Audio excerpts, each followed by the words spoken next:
What's up, No Horse and family? Back at it again. As always, I am one of two dudes talking Colts. I'm one of your hosts, Stephen Burton, and as always, No Horsing Around is brought to you by our amazing sponsor, Wager Wire. As you guys know, Wager Wire is a revolutionary betting app that changes everything. You can jump in and out of your future bets. You can check on your lines. You can change your bets on the lines right up till the game starts. It's amazing, you guys. Not only that, but you can go and follow them. I strongly encourage following them on Twitter at WagerWire. And while you're there, check out their Twitter spaces. They're really cool. They're by fans, for fans. Like I've always said, you guys know we're all about by the fans. And then finally, make sure you head over to wagerwire.com, drop in your email address so you can get the first blast out of this amazing app when it drops very, very soon. Oh, we're here to continue, man. We're here to continue as we discuss another head coaching candidate, another interview down. Aaron Glenn wrapped up his interview as of today.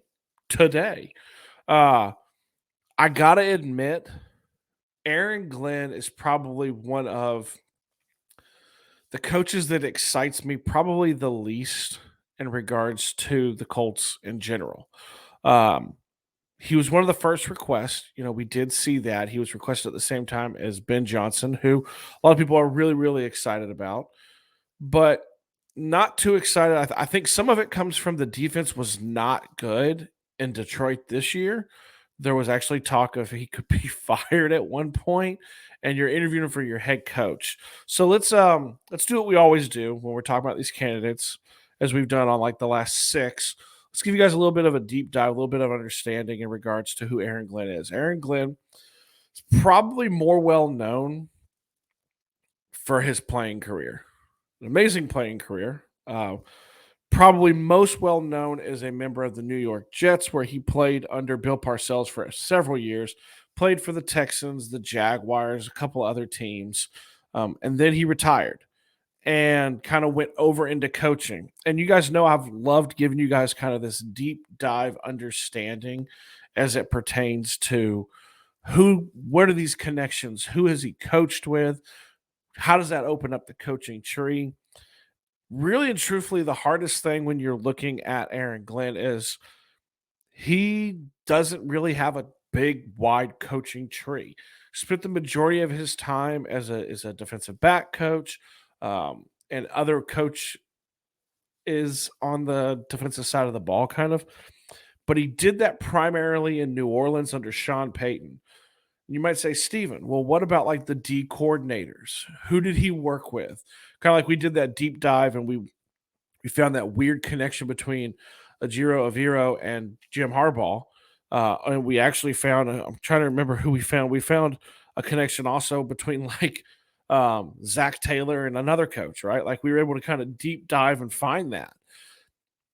There's not one because he coached primarily under Dennis Allen as the D coordinator the entire time. So you can look at that one of two ways. He coached under Sean Payton, who a lot of people look at as, a gold standard in regards to head coach. He's got the pick of the litter when he wants for his job this year. How much did he learn from him? He was on the defensive side of the ball. Dennis Allen, for all his warts as a head coach, let's remember he was horrendous in Oakland. He did not do well in New Orleans this previous year as the head coach. He's a pretty good D coordinator. He's pretty young when he got the Raiders job. They felt the need to promote from within for the Saints job, so he coached under him.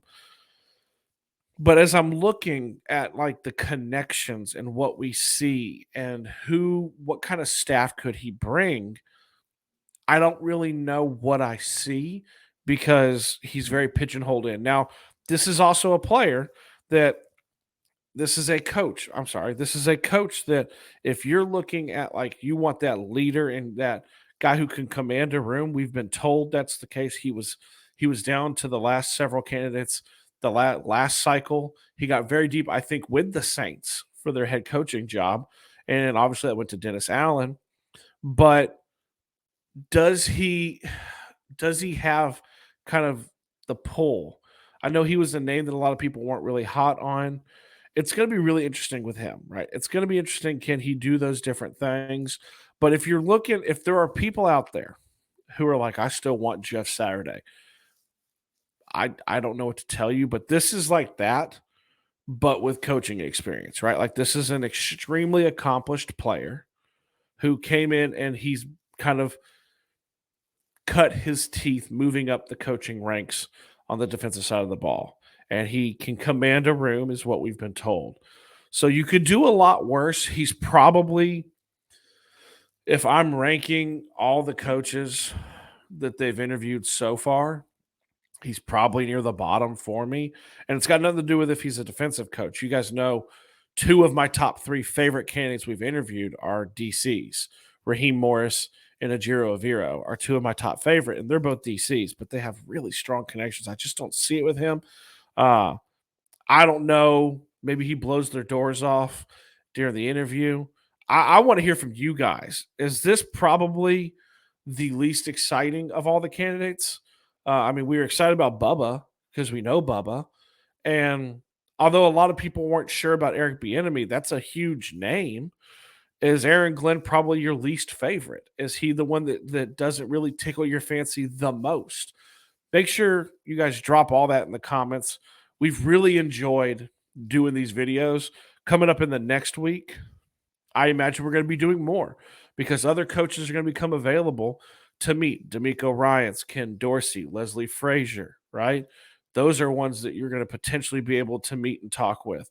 The OC at the Bengals is going to become available to talk with because, according to the NFL rules, you're going to be able to talk to those coaches Tuesday, most of them Tuesday. And now we're also going to get to in person interviews.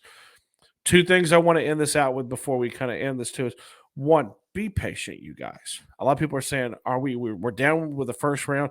I expect another. Me and Zach were talking today. I expect another round, and then I expect kind of that final round. So I think 2 more weeks. And you may say, Steven, that's a long time. Coaches generally don't get hired till the end of January anyway. So you're not far behind the 8 ball. No one else is hiring yet. So just be patient. And like I've said in all the videos too, have an open mind. Have an open mind when it comes to the candidates, right? You don't know who's going to blow your socks off. You don't know who's going to do really well. You don't know. Aaron Glenn could be the dude. We have no clue. Just the example I've used in a lot of previous videos, just like Mike Tomlin and the Steelers, they had no idea that he was going to go in there and be able to do that. And they were just blown away by him, and he's never had a losing season as a head coach. It was the right hire, right? So you just never know. As always, you guys, like I said, like, share, subscribe, comment, join the family. If you want to if you want to hit the family membership, that'd be great too. Um, as always, you guys, I end these things the same way I always do. I love you. I know Zach loves you. Go Colts. We're out.